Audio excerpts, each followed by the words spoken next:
નમસ્કાર વિદ્યાર્થી મિત્રો, ધોરણ 12 મનોવિજ્ઞાનના આ તાસની અંદર આપ સર્વે વિદ્યાર્થી મિત્રોનું હાર્દિક સ્વાગત છે. આપણે અભ્યાસ કરતા હતા ચેપ્ટર 6. એની અંદર આપણે જોયું કે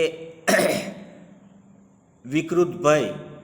તો એની અંદર પહેલાં આપણે જોયું એ વિશિષ્ટ ભય, બીજું જોયું સામાજિક ભય, હવે ત્રીજું જે છે સી એ છે ખુલ્લી જગ્યાનો ભય.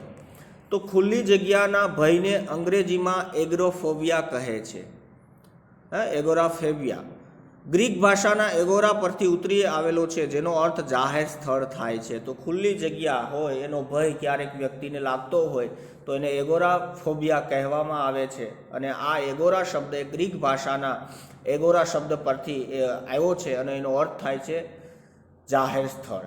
સામાન્ય રીતે ખુલ્લી જગ્યાના ભયથી પીડાતી વ્યક્તિ સતત દ્રઢપણે એવું માને છે કે ભયજનક પરિસ્થિતિ આવશે ત્યારે તેને બીજી વ્યક્તિઓનો સાથ નહીં મળે, અથવા તો તે ભયજનક પરિસ્થિતિમાંથી પોતાની જાતને સલામત સ્થળે લઈ જવી મુશ્કેલ હશે. આથી તેઓ શેરીઓ, સામાજિક મેળાવડાઓ, શોપિંગ સેન્ટરો, થિયેટરો, ખેલના મેદાનો વગેરે સ્થળે એકલા જવાનું ટાળે છે. ખુલ્લી જગ્યાના ભયથી જે લોકો પીડાતા હોય એ સતત એવું માને દ્રઢપણે કે ભયજનક પરિસ્થિતિ જ્યારે આવશે ત્યારે બીજી વ્યક્તિઓ એને સાથ નહીં આપે, અથવા તો ભયજનક પરિસ્થિતિમાંથી પોતાની જાતને સલામત સ્થળે લઈ જવી એના માટે મુશ્કેલ હશે. અને તેથી જ તેઓ શેરીઓ હોય, સામાજિક મેળાવડા, શોપિંગ સેન્ટરો, થિયેટરો, ખેલના મેદાનો, આવા જે સ્થળો છે ત્યાં એ એકલા જવાનું ટાળે છે. લાઇનમાં ઊભા રહેવું, જાહેર પરિવહનનો ઉપયોગ કરવો એટલે કે બસ, રેલવે, ટ્રેન, બરાબર, પુલ પરથી પસાર થવું વગેરે પરિસ્થિતિનો એકલા હાથે સામનો કરવો વ્યક્તિ માટે ખૂબ જ મુશ્કેલ હોય છે. લાઇનમાં ઊભું રહેવું હોય તો એને ડર લાગશે. જાહેર પરિવહનો એટલે કે બસ હોય, ટ્રેન હોય, પ્લેન હોય, એમાં પુલ હોય નાનો, એ પુલ પરથી પસાર થવું હોય ત્યારે તો એને એમ લાગતું હોય કે એકલા હાથે એનો સામનો એ નહીં કરી શકે અને એને ડર લાગે. DSM-5માં મુખ્ય 5 પરિસ્થિતિઓ દર્શાવી છે. એમાંથી 2 પરિસ્થિતિ પરત્વે વ્યક્તિ ભય કે ચિંતાનો અનુભવ 6 મહિનાથી વધુ સમય માટે કરતી હોય તો વ્યક્તિ ખુલ્લી જગ્યાના ભયથી પીડાય છે તેમ કહી શકાય. તો આમાં જો છે કે 6 મહિનાથી વધારે સમય માટે આ 5 એ જે આપ્યા એમાંથી બરાબર 6 મહિના માટે એનાથી વધારે જો સમય એ માટે કરતી હોય ચિંતાનો, તો એને ખુલ્લી જગ્યાનો ભય છે એમ કહેવાય. પેલું છે જાહેર પરિવહનનો ઉપયોગ, દાખલા તરીકે બસ, રેલવે, વિમાન વગેરે. ખુલ્લી જગ્યાએ પહોંચવું, દાખલા તરીકે પાર્કિંગ વિસ્તાર, બજારમાં કે બ્રિજ પર જવું. બંધ જગ્યાએ પહોંચવું, દાખલા તરીકે દુકાનો, નાટ્યગૃહો કે સિનેમા ઘરમાં જવું. લાઇનમાં ઊભા રહેવું અથવા ભીડમાં જવું. 5મું છે ઘરની બહાર એકલા જવું. ખુલ્લી જગ્યાના ભયથી પીડાતી વ્યક્તિઓ ઉપર દર્શાવેલ પરિસ્થિતિઓની અવગણના કરનારી જોવા મળે છે, અથવા તો તેવી પરિસ્થિતિઓનો સામનો કરવામાં આત્યંતિક મનોભાર અનુભવતી જોવા મળે છે. એના પછી છે અનિવાર્ય વિચાર દબાણ અથવા અનિવાર્ય ક્રિયા દબાણ. અનિવાર્ય વિચાર દબાણ અને અનિવાર્ય ક્રિયા દબાણ OCD તરીકે ઓળખવામાં આવે છે. અંગ્રેજીમાં એને કહેવાય OCD. જ્યારે વ્યક્તિમાં અસંગત, અતાર્કિક વિચારો અથવા તો તેવા પ્રકારના વર્તનો વારંવાર જોવા મળે છે ત્યારે તેને OCDમાં વર્ગીકૃત કરી શકાય છે. કોઈ વ્યક્તિ હોય તો એની અંદર સતત અસંગત, અતાર્કિક વિચારો અથવા તો તેવા પ્રકારના વર્તનો વારંવાર વિકૃત વર્તનો જોવા મળે તો ત્યારે એને OCDમાં એ વર્ગીકૃત કરી શકાય.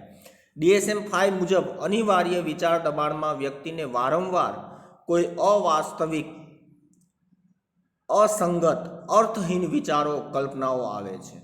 અનિવાર્ય વિચાર દબાણમાં વ્યક્તિને શું થાય? વારંવાર કોઈ અવાસ્તવિક, વાસ્તવિકતા સાથે કોઈને સંબંધ ન હોય, અસંગત, અર્થહીન વિચારો અને કલ્પનાઓ આવે. આવા વિચારો કે કલ્પનાઓમાં ખાસ કરીને પોતાને ભયંકર રોગ થયો હોવાનો, ચેપી રોગ લાગુ પડવાનો, પોતાને કે અન્યને ઈજા થવાનો, પોતાને કે બીજાને કોઈ ઊંચી જગ્યાએથી ફેંકી દેવાના, કુટુંબના સભ્યોની સલામતી અંગેના અથવા જાતીયતા કે ધાર્મિકતાને લગતા વિચારોનો સમાવેશ થાય છે. તો આવા કેવા વિચારો આવે? કલ્પનાઓ કરે વિચારો કેવા આવે? એને પોતાને ભયંકર રોગ થયો હોય, ચેપી રોગ ભયંકર લાગુ પડ્યો હોય, પોતાને કે અન્યને કોઈ ઈજા થઈ હોય, પોતાને કે બીજાને કોઈ ઊંચી જગ્યાએથી કોઈ ફેંકી દે એવો વિચાર, કુટુંબના સભ્યોની સલામતી અંગેના, જાતીયતા અંગેના, ધાર્મિકતાને લગતા એવા વિચારો એની અંદર આવે છે. આ વિચારોને કારણે વ્યક્તિના રોજિંદા કાર્યોમાં વિક્ષેપ કે ખલેલ ઊભી થાય છે. તો સ્વાભાવિક છે, સતત ને સતત આવા વિચારો આવતા હોય તો એના કારણે રોજિંદા જે કાર્યો છે વ્યક્તિ કરતો હોય તો એના કાર્યોમાં એ વિક્ષેપ પડે. વ્યક્તિ પોતે જાણતો હોય છે કે આ વિચારો કે કલ્પનાઓ અયોગ્ય છે, પરંતુ તેને અટકાવી શકતો નથી કે તેની અવગણના પણ કરી શકતો નથી. એ વ્યક્તિને ખ્યાલ પણ હોય કે આવા જે વિચારો છે, આવી કલ્પનાઓ છે, અયોગ્ય છે, અતાર્કિક છે, એનો કોઈ મતલબ જ નથી, પરંતુ તેમ છતાં પણ એને ખબર છે કે આ બધા વિચારો ખોટા જ છે, આવું થવાનું જ નથી, એને ખ્યાલ પણ હોય, પણ એને અટકાવી શકતો નથી, એની અવગણના પણ એ કરી શકતો નથી. અનિવાર્ય ક્રિયા દબાણમાં કોઈ એક ચોક્કસ પ્રકારનું કાર્ય વ્યક્તિ કોઈ પણ જાતના તાર્કિક કારણ વિના કરે છે. અનિવાર્ય ક્રિયા દબાણમાં કોઈ એક ચોક્કસ પ્રકારનું કાર્ય એ વ્યક્તિ કોઈ પણ જાતના તાર્કિક કારણ વિના એ કરે છે. સામાન્ય રીતે હાથ કે શરીરનો ચોક્કસ ભાગ વારંવાર ધોવો ઘણીવાર થાય, એને કોઈ તાર્કિકતા, વારંવાર એકને એક ક્રિયા, એકને એક કામ એ વારંવાર વ્યક્તિ કરતી હોય. આ અનિવાર્ય ચોક્કસ દબાણમાં એક ચોક્કસ પ્રકારનું કામ એ વ્યક્તિ બરાબર કોઈ પણ કારણ વિના એ વારંવાર કરતી હોય. સામાન્ય રીતે હાથ કે શરીરનો ચોક્કસ ભાગ વારંવાર ધોવો, વારંવાર કોઈ હાથ ધોતો હોય, કોઈ ચોક્કસ શરીરનો ભાગ ધોતો હોય, ઘરને તાળું બરાબર લાગ્યું છે કે નહીં તે, અથવા તો લાઇટ, પંખા કે નળ વારંવાર ચેક કરવા. ઘરને તાળું મારીને ઘણીવાર બે પાછું જોવા આવે, પાછું માર્યું હોય તો પાછું જોવા આવે, પાછું જોવા આવે બરાબર લાગ્યું કે નહીં. લાઇટ તો ચાલુ નથી, પાછું તાળું ખોલીને લાઇટ જોવા જાય, લાઇટ ઘરની બહાર નીકળે લાઇટ જોવા જાય, લાઇટ તો ચાલુ નથી રહી ગઈ, કોઈ પંખો નથી ચાલુ રહી ગયો, વારંવાર એ નળ ચેક કરે, વારંવાર ગણતરી કરવી, વારંવાર ગણતરી, હિસાબ કિતાબ કરતો હોય, વારંવાર એકની એક ક્રિયાનું વારંવાર પુનરાવર્તન કરવું અથવા ગોઠવણી કરવી વગેરે ક્રિયાઓનો સમાવેશ DSM-5 મુજબ અનિવાર્ય ક્રિયા દબાણમાં કરવામાં આવેલ છે. આ અનિવાર્ય વિચાર દબાણની જેમ અનિવાર્ય ક્રિયા દબાણમાં વ્યક્તિ કાર્યોની અતાર્કિકતાને જાણે છે, પરંતુ તેમ છતાં પોતાની જાત પર નિયંત્રણ ધરાવી શકતી નથી. વ્યક્તિને ખ્યાલ પણ હોય કે આનો કોઈ મતલબ છે જ નહીં, બરાબર, આ બધી નકામું છે, આ વ્યર્થ છે, પણ તેમ છતાં એને રોકી શકતો નથી, એ નિયંત્રણ એ કરી શકતો નથી.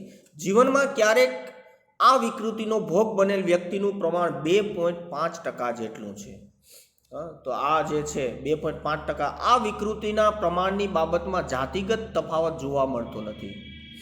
સામાન્ય રીતે છૂટાછેડા લીધેલા, કોઈક કારણોસર પરિવારથી આવેગાત્મક રીતે દૂર થયેલા, બેરોજગાર વ્યક્તિઓમાં તેમજ ગુનાની લાગણીને કારણે ચિંતા અનુભવતા વ્યક્તિઓમાં આ વિકૃતિનું પ્રમાણ વધુ જોવા મળે છે. છૂટાછેડા થઈ ગયા હોય, બેરોજગાર હોય, કોઈક કારણસર પરિવારથી અલગ થઈ ગયો હોય, નોકરી ન મળતી હોય, બરાબર, કોઈ એવો ગુનો કર્યો હોય તો એની સતત ને સતત એ ગુનાની લાગણીને કારણે ચિંતા અનુભવતો હોય, તો આવા વ્યક્તિઓમાં આનું પ્રમાણ એ વધારે જોવા મળે છે. એના પછીનો બીજો પોઈન્ટ છે મનોદશાની વિકૃતિઓ, મૂડ ડિસઓર્ડર્સ. સામાન્ય રીતે દરેક વ્યક્તિ લાગણી અને આવેગોનો અનુભવ કરતી હોય છે. દરેક વ્યક્તિ લાગણી અને આવેગોનો અનુભવ કરતી હોય છે. લાગણી અને આવેગ એ માનસિક જગતના સામાન્ય પાસા છે. આપણે દરેક પરિસ્થિતિમાં લાગણી અને આવેગો એક સરખા અનુભવતા નથી. એમાં ચડતી પડતી આવે તો ક્યારેક તેની તીવ્રતા પણ બદલાય છે. લાગણી અને આવેગ એક માનસિક જગતના એ સામાન્ય પાસા છે. આપણે દરેક પરિસ્થિતિમાં લાગણી અને આવેગો એક સરખા અનુભવતા નથી, એમાં ચડતી પડતી આવે છે, તો ક્યારેક તેની તીવ્રતા પણ બદલાય છે. દાખલા તરીકે બસની ભીડમાં લાગેલો ધક્કો અને કોઈએ તમને જાહેરમાં અપમાનજનક શબ્દો બોલતા મારેલો ધક્કો, આ બંને પરિસ્થિતિમાં અનુભવાતા ક્રોધના આવેગની તીવ્રતામાં તફાવત હોય છે. આમ લાગણી અને આવેગોમાં થતું પરિવર્તન સામાન્ય છે, પરંતુ જ્યારે લાગણી અને આવેગો વ્યક્તિના નિયંત્રણની બહાર થઈ જાય અને વ્યક્તિ પોતાના જીવન સાથે સમાયોજિત સાધવામાં મુશ્કેલી અનુભવે, તેમજ વ્યક્તિના આવેગો તેની જાત માટે અને સમાજ માટે જોખમરૂપ બને, ત્યારે તે વ્યક્તિ મનોદશાની વિકૃતિ ધરાવે છે તેમ કહી શકાય. તો આવેગ અને લાગણી એ તો સ્વાભાવિક દરેક વ્યક્તિ અનુભવ કરતો હોય, લાગણીઓ હોય, લાગણીશીલ વ્યક્તિ હોય, પણ વ્યક્તિ આ જે લાગણીઓ છે, આ જે આવેગો છે, એ વ્યક્તિના નિયંત્રણની બહાર થઈ જાય અને એને લીધે એ વ્યક્તિ પોતાના જીવન અને સમાજ સાથે એ સમાયોજન એ સાધી ન શકતો હોય. બરાબર, વ્યક્તિના આવેગોને લીધે, એની લાગણીને લીધે એને પોતાની જાત અને એ સમાજ માટે એની લાગણીઓ, એના આવેગો એ જોખમરૂપ બને, ત્યારે એ વ્યક્તિ મનોદશાની વિકૃતિ ધરાવે છે તેમ કહી શકાય. DSM-5માં મનોદશાની વિકૃતિને દ્વિધ્રુવીય અને ખિન્નતાની વિકૃતિના શીર્ષક હેઠળ સમજાવવામાં આવી છે. તેમાં સમાવિષ્ટ કેટલીક મનોદશાની વિકૃતિઓમાંથી અહીં આપણે મુખ્ય એવી 2 એક ધ્રુવીય અને દ્વિધ્રુવીય મનોવિકૃતિની વિગતે માહિતી મેળવીશું. તો પહેલી છે દ્વિધ્રુવીય 1 મનોવિકૃતિ. તો દ્વિધ્રુવીય 1 મનોવિકૃતિને ખિન્નતાની વિકૃતિ તરીકે ઓળખવામાં આવે છે. એને બીજા શબ્દોમાં ખિન્નતાની વિકૃતિ. આ વિકૃતિનું મુખ્ય લક્ષણ ઉદાસીનતા અને ખિન્નતા છે, જેમાં વ્યક્તિને ભૂખ, ઊંઘ જેવી શારીરિક જરૂરિયાતોનો ઓછો અનુભવ થવો, વજન 3 મહિનાની અંદર 10 કિલોથી પણ વધુ ઉતરી જવું, કોઈપણ પ્રકારની દવા કે વધુ શારીરિક શ્રમ વિના ઊંઘમાં વિક્ષેપ પડવો, અભિરુચિમાં ઉણપ, આનંદનો અનુભવ ઓછો થવો, પોતાની જાત માટે હીનતાનો ભાવ અનુભવવો, આત્મહત્યાના વિચારો આવવા અથવા તે માટેના પ્રયાસો કરવા વગેરે લક્ષણો વ્યક્તિમાં 2 અઠવાડિયાથી વધુ સમયમાં જોવા મળે તો તે વ્યક્તિ દ્વિધ્રુવીય 1 મનોદશાની વિકૃતિથી પીડાય છે તેમ કહી શકાય. તો આ વિકૃતિની અંદર એ મુખ્ય લક્ષણ ઉદાસીનતા, ઉદાસ વ્યક્તિ રહેતો હોય, એને ભૂખ, ઊંઘ જેવી શારીરિક જરૂરિયાતનો ઓછો અનુભવ થાય, 3 મહિનાની અંદર 10 કિલોથી વધારે વજન ઉતરી જાય, કોઈ પણ પ્રકારની દવા કે મહેનત કર્યા વિના, ઊંઘમાં વારંવાર વિક્ષેપ પડે, રસ ઓછો થઈ જાય, આનંદનો અનુભવ ઓછો થાય, પોતાની જાત પ્રત્યે નફરત થાય, આત્મહત્યાના વિચારો આવે, બરાબર, અથવા તો આત્મહત્યા કરવા માટેના પ્રયાસો કરતો હોય. તો આવા જે લક્ષણો છે એ વ્યક્તિમાં 2 અઠવાડિયાથી વધારે સમયમાં જો જોવા મળે તો એ વ્યક્તિને દ્વિધ્રુવીય 1 મનોદશાની વિકૃતિથી પીડાય છે તેમ કહી શકાય. એના પછીનું છે દ્વિધ્રુવીય 2 મનોવિકૃતિ. તો દ્વિધ્રુવીય 2 મનોવિકૃતિમાં ખિન્નતા કે વિષાદ અને ઉન્માદ એમ બંને આવેગોની હાજરી દર્દીમાં જોવા મળે છે. તો ખિન્નતા અને વિષાદ અને ઉન્માદ આ બંને પ્રકારના આવેગ આની અંદર જોવા મળે. આ મનોવિકૃતિમાં મંદ સ્વરૂપની ઉન્માદની ઘટનાનો અનુભવ વ્યક્તિએ પહેલાં કરેલો જોવા મળે છે, જેમાં વ્યક્તિના સ્વભાવમાં ચીડિયાપણાનો વધારો થાય છે, પરંતુ તેના સ્વભાવના પરિવર્તનને કારણે તેની સામાજિક તેમજ વ્યાવસાયિક જવાબદારીઓમાં અડચણ ઊભી થતી નથી, તેમજ તેને હોસ્પિટલમાં દાખલ કરવાની આવશ્યકતા હોતી નથી. આથી આ લક્ષણને રોગના લક્ષણ તરીકે ઓળખી શકાતું નથી, પરંતુ ધીમે ધીમે ઉન્માદની માત્રામાં વધારો થાય છે. વ્યક્તિ વગર કારણે વધુ પડતો આનંદિત અવસ્થામાં જોવા મળે છે. એક જ બાબત પર ધ્યાન ટકાવી રાખવામાં મુશ્કેલી અનુભવતા તેના વર્તનમાં ચંચળતા જોવા મળે છે. પહેલાં કરતાં ઊંઘના પ્રમાણમાં નોંધપાત્ર ઘટાડો થાય છે. વ્યક્તિ પોતે કોઈ પણ કાર્ય કરવા માટે સક્ષમ છે તેવો અતિ સ્વ ક્ષમતાનો ભાવ તેનામાં જોવા મળે છે. જાતીય વર્તનમાં વધારો જોવા મળે છે. આવા ઉન્માદ અને વિષાદ એમ બંને રોગના લક્ષણો સમયાંતરે જોવા મળે તેને દ્વિધ્રુવીય 2 મનોવિકૃતિ તરીકે ઓળખવામાં આવે છે. તો અહીંયા સુધી આપણે રાખશું. આગળનું જે છે શીખવાની ક્રિયા સંબંધી મનોવિકૃતિઓ એ આગળના તાસની અંદર લેશું. ત્યાં સુધી ધન્યવાદ. આપ સૌનો આભાર.